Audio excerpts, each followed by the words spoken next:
Yes, my people, brothers and sisters, love and once again happiness and joy to all of you. You know, this topic today is about two type of people, leaders and followers.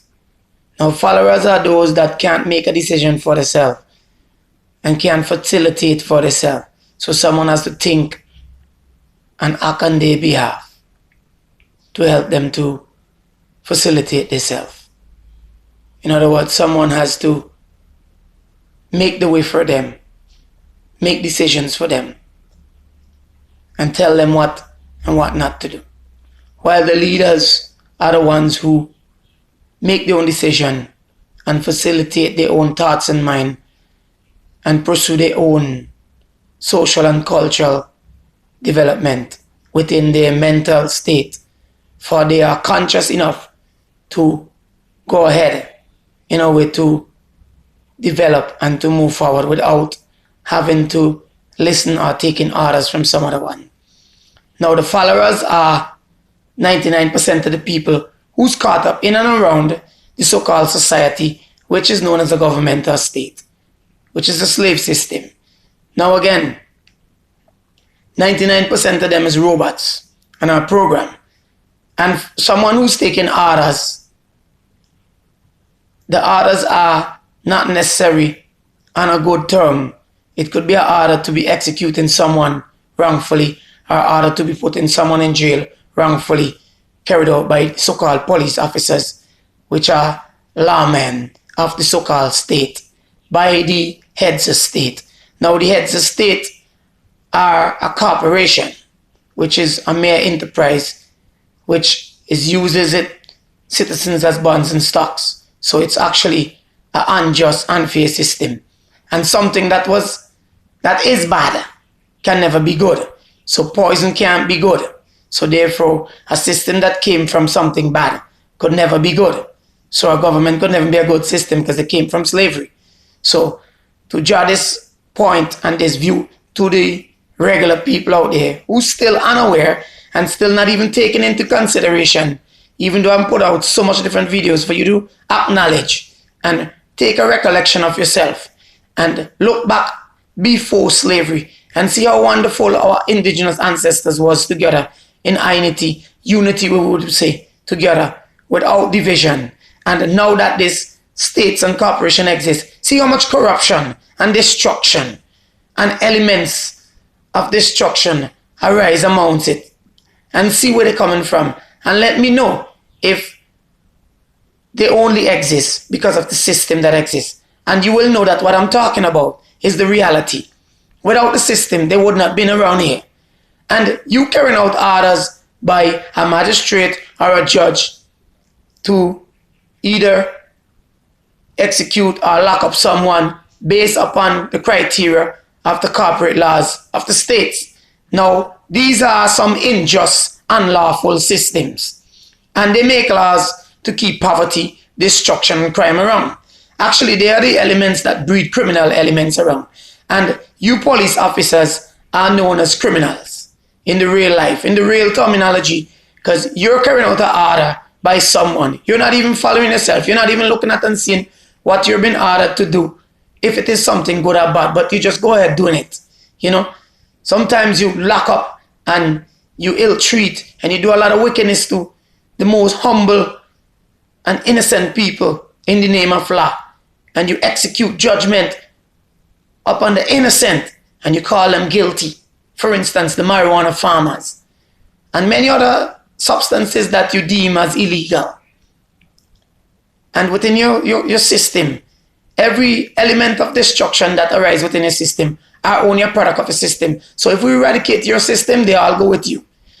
In fact, eradicating the system is one step, but enlightenment is the other step. So this message is also to enlighten you members of the system and outside of the system, the common people who do not know, so that they will all be enlightened that to know where you're coming from. We never think grudgefully. We never fight. Now we never kill each other. We only know about love and unity, and we coexist together in peace.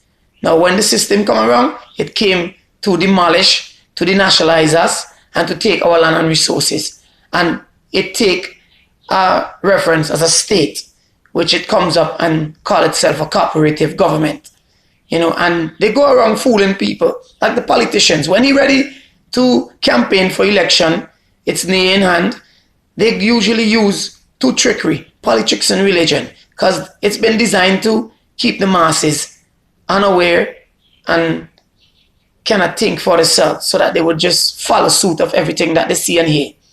And in religion, you're just a puppet. Even the pastors use you for his benefit.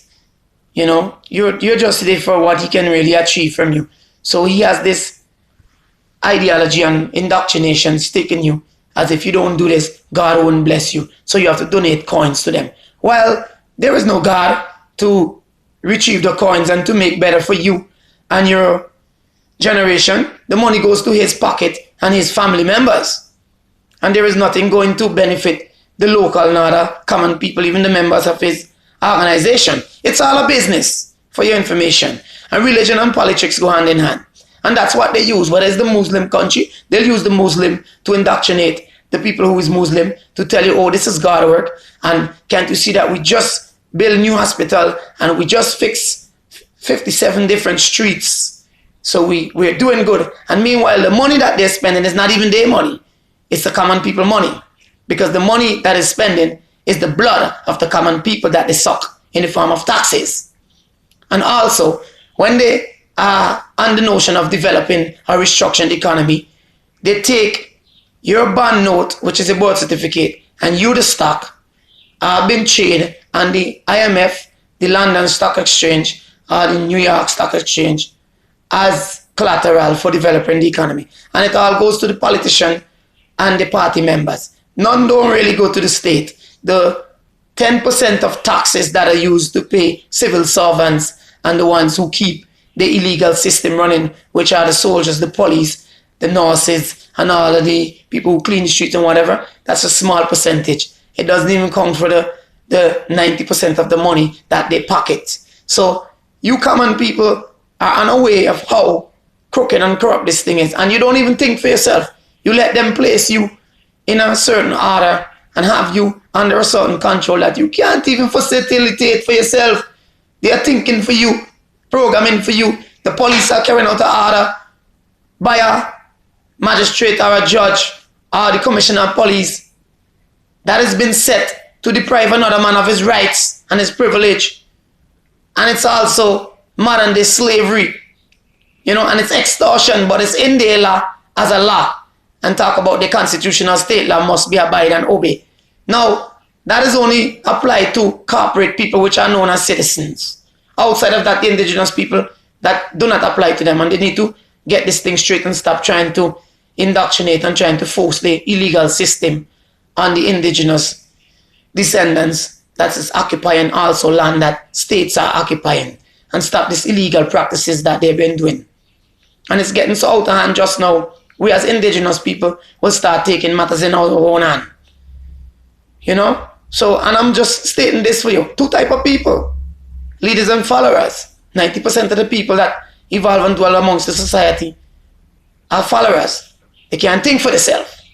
Now, the 10% of us who think for ourselves are people who are very enlightened and open and always willing to learn a thing or two, because we never know everything. And we learn as every day we go. We're not pick-headed and pick-minded like some of you who think you know it all and you don't want to know no more. You understand? So, for you, I want you to take this into consideration and understand. You're carrying out an order as a police officer to execute judgment upon an innocent man. And the law that you're upholding is derived from slavery. And it's an unlawful and unjust one. And you're not even thinking about the wrongdoings you're doing. Especially when a magistrate orders you to take someone to a psychiatric institution wrongfully, just because he's trying to use his superiority and his power to try and shut that person up for fighting for their own rights. Now that is totally wrong. And if you've been thinking of your own self